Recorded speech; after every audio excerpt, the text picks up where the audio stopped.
आज हम liquid helium की और कुछ पेक्यूलर प्रॉपर्टीज़ के बारे में जानेंगे। तो सबसे पहले हम देखते हैं रोलिन फिल्म फॉर्मेशन। सॉलिड सरफेसेस के केस में जो लिक्विड हीलियम होती है वो सरफेस के साथ साथ एक ट्रांसपेरेंट फिल्म बनाते हुए चलती है और इसी ट्रांसपेरेंट फिल्म को हम रोलिन फिल्म कहते हैं। इस रोलिन फिल्म की थिकनेस कुछ 100 एटम्स थिक के ऑर्डर की होती है। अब हम ये देखेंगे कि यह रोलिन फिल्म सॉलिड सरफेसेस के साथ साथ किस तरह से मूव करती है और उसके लिए हम लिक्विड हीलियम 2 का बाथ कंसीडर कर रहे हैं। और इस लिक्विड हीलियम 2 के बाथ में एक हम खाली टेस्ट ट्यूब इंसर्ट कर देते हैं, जिसे कि इस डायग्राम के द्वारा हम अच्छी तरह से समझ सकते हैं। तो यह खाली टेस्ट ट्यूब जब हम लिक्विड हीलियम 2 के अंदर इसको इंसर्ट करते हैं तो लिक्विड हीलियम 2 इस खाली टेस्ट ट्यूब के जो बाहर का आउटर सरफेसेस हैं उनके साथ क्रीप करते हुए टेस्ट ट्यूब के अंदर पहुंच जाती है। और यह प्रोसेस तब तक होता रहता है जब तक टेस्ट ट्यूब के अंदर और इस लिक्विड हीलियम के बाथ में जो लिक्विड हीलियम 2 का लेवल है वह दोनों में बराबर नहीं हो जाता। तब तक लिक्विड हीलियम टेस्ट ट्यूब के अंदर सॉलिड सरफेसेस के बाहरी सिरों पे क्रीप करते हुए अंदर जाती रहती है।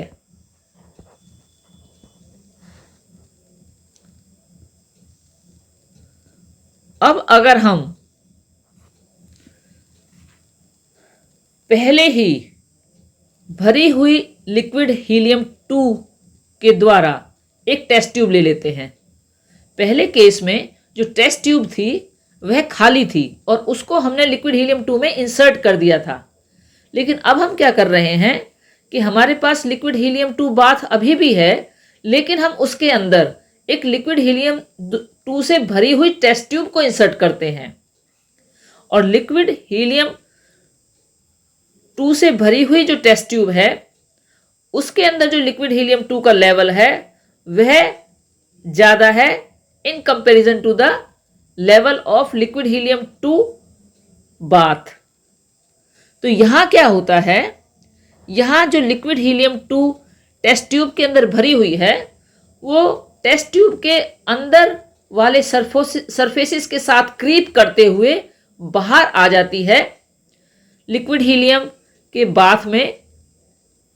और यह प्रोसेस तब तक जारी रहता है जब तक कि जो लिक्विड हीलियम 2 का लेवल है टेस्ट ट्यूब के अंदर और जो लिक्विड हीलियम बाथ हमने कंसिडर किया है उन दोनों में जब तक यह लेवल बराबर नहीं हो जाता तब तक फिल्म के रूप में इसका जो मूवमेंट है वो अंदर से बाहर की तरफ जारी रहता है। यह फिगर 2 में हम देख सकते हैं। अब अगर हम भरी हुई टेस्ट ट्यूब को लिक्विड बाथ से बाहर निकालते हैं तो लिक्विड बाथ से बाहर निकालने पर लिक्विड हीलियम का रोलिन फिल्म के रूप में अंदर के सरफेसेस के साथ होकर बाहर गिरना जारी रहता है और यह ड्रॉप्स की फॉर्म में फिर लिक्विड हीलियम बाथ के अंदर गिरने लगती है। और यह तब तक होता रहता है जब तक कि टेस्ट ट्यूब के अंदर जो लिक्विड हीलियम 2 है वह सारी निकल करके बाहर क्रीप करते हुए लिक्विड हीलियम बाथ में नहीं आ जाती है। और हम ये कह सकते हैं कि जब तक कि टेस्ट ट्यूब आपकी खाली नहीं हो जाती है तब तक लिक्विड हीलियम 2 का निकलना रोल इन फिल्म के रूप में जारी रहता है। तो यह एक असामान्य बिहेवियर है लिक्विड हीलियम का।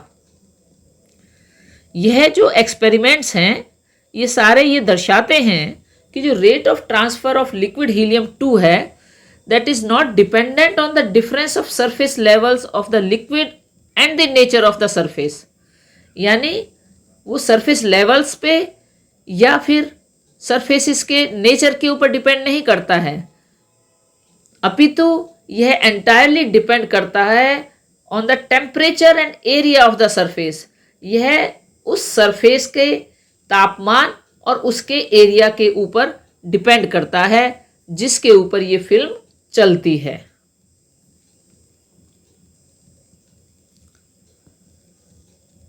अब हम देखते हैं थर्मल कंडक्टिविटी के बारे में। जब लिक्विड हीलियम 1 की थर्मल कंडक्टिविटी निकाली जाती है तो वह उसी ऑर्डर की आती है जो कि ऑर्डिनरी टेम्परेचर पर गैसेस की होती है, अर्थात करीब करीब 10⁻⁻⁴ के ऑर्डर की। लेकिन जब थर्मल कंडक्टिविटी लिक्विड हीलियम 2 की निकाली जाती है तो वह बहुत ही अधिक मिलती है और इसकी वैल्यू होती है 820 कैलोरी पर सेंटीमीटर SK और यह 13.5 × 10⁶ टाइम्स ज़्यादा है थर्मल कंडक्टिविटी हीलियम 1 की से। और अगर हम कॉपर से कंपेयर करें तो यह 800 टाइम्स ज़्यादा होती है than the thermal conductivity of copper. तो यह अगेन एक पेक्यूलर प्रॉपर्टी है, एक असामान्य प्रॉपर्टी है लिक्विड हीलियम 2 की। तो इसी पेक्यूलर प्रॉपर्टीज में अब हम देखते हैं फाउंटेन इफेक्ट।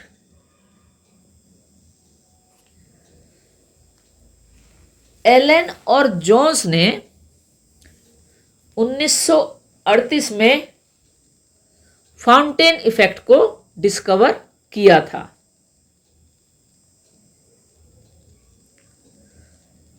उन्होंने एक दीवार फ्लास्क लिया जो कि लिक्विड हीलियम 2 से भरा हुआ था और इस एक्सपेरिमेंट को करने के लिए लिक्विड हीलियम 2 में एक ट्यूब को इंसर्ट कर दिया गया।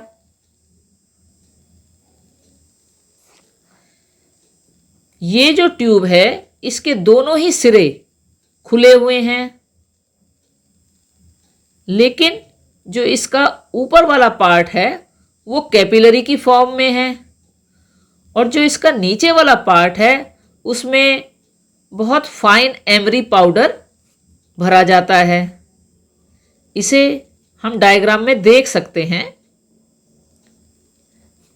एक दीवार फ्लास्क के अंदर लिक्विड हीलियम लिया गया है और उस लिक्विड हीलियम में दोनों सिरों से खुली हुई एक ट्यूब को डाला है, जिस ट्यूब का कि ऊपर वाला पोर्शन कैपिलरी की फॉर्म में है और नीचे वाले पोर्शन में फाइन एमरी पाउडर के पार्टिकल्स भरे गए हैं।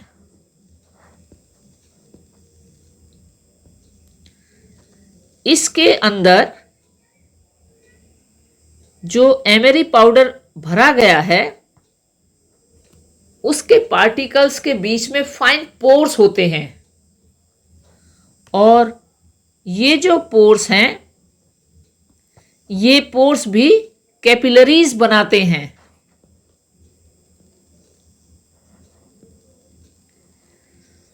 इस ट्यूब को इस तरह से रखा गया है कि जो इसका ऊपरी भाग है वह लिक्विड हीलियम 2 के सरफेस से ऊपर रहता है और जो इसका नीचे वाला पार्ट है वो कंप्लीटली इमर्स्ड है लिक्विड के अंदर। अब इस एपरेटस के ऊपर जब लाइट डाली जाती है तो लिक्विड हीलियम कुछ हीट को एब्जॉर्ब कर लेती है, जिसकी वजह से एक प्रेशर डिफरेंस क्रिएट हो जाता है और इस प्रेशर डिफरेंस के क्रिएट होने से ही हीलियम कैपिलरी ट्यूब्स के अंदर से एक फाउंटेन की फॉर्म में निकलने लगती है। यही नहीं, इस प्रेशर डिफरेंस के क्रिएट होने से ये जो फाउंटेन बना है यह देखा गया है कि यह 30 सेंटीमीटर की हाइट तक चला जाता है।